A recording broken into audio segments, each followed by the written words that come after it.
The little girl sat alone near gate 47, clutching a tiny pink backpack to her chest while travelers rushed past her without noticing, the tears in her eyes.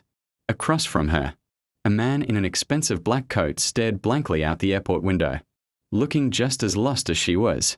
After watching him quietly for several minutes, the little girl finally walked over and asked in a trembling voice, "Are you lost too, mister?" The man slowly looked up at her. His eyes were red, tired, and empty. Then he gave an answer that made the little girl freeze. "Yes," he whispered. "I lost my daughter 3 years ago." Snow was falling heavily outside Toronto Pearson Airport that December evening. Flights were delayed, tempers were rising, and exhausted passengers crowded every corner of the terminal. But in the middle of all the noise, Daniel Foster sat completely still, like the world around him no longer mattered. At only 42, Daniel was one of Canada's most successful CEOs. His tech company was worth millions. Magazines called him a genius, and business channels constantly featured his interviews. But none of those things meant anything anymore. 3 years earlier, Daniel's 7-year-old daughter, Emma, had died in a car accident during a family trip. His marriage collapsed shortly after. His wife blamed him for insisting they travel during a snowstorm. And deep down, Daniel blamed himself too. Since that day, he buried himself in work.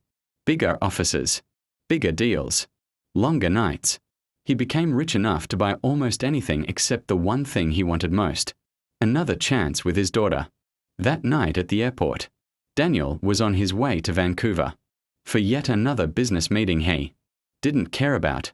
His assistant had booked everything perfectly, as always. First-class ticket, luxury hotel, chauffeur waiting. But none of it could silence the loneliness sitting inside him. Then came the little girl. She couldn't have been older than 6.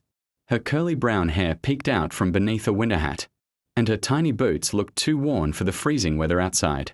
She stood in front of Daniel, nervously twisting the straps of her backpack. "Are you crying?" she asked softly. Daniel quickly wiped his face and forced a smile. "No, just tired. My mommy cries when she says she's tired too." Something about her honesty almost made him laugh for the first time in months. "Where are your parents?" he asked. The little girl looked around the crowded airport. "I can't find my mommy." Daniel immediately sat up straight. "What's your name?" "Sophie." "Okay, Sophie. Don't worry. We'll find her." But Sophie's lip trembled. "I already waited a long time." Daniel looked around carefully. No panicked parent nearby. No airport staff speaking to a missing child. Just thousands of strangers hurrying past without noticing her. "When did you last see your mother?" "She went to get hot chocolate," Sophie said quietly. "Then lots of people CA.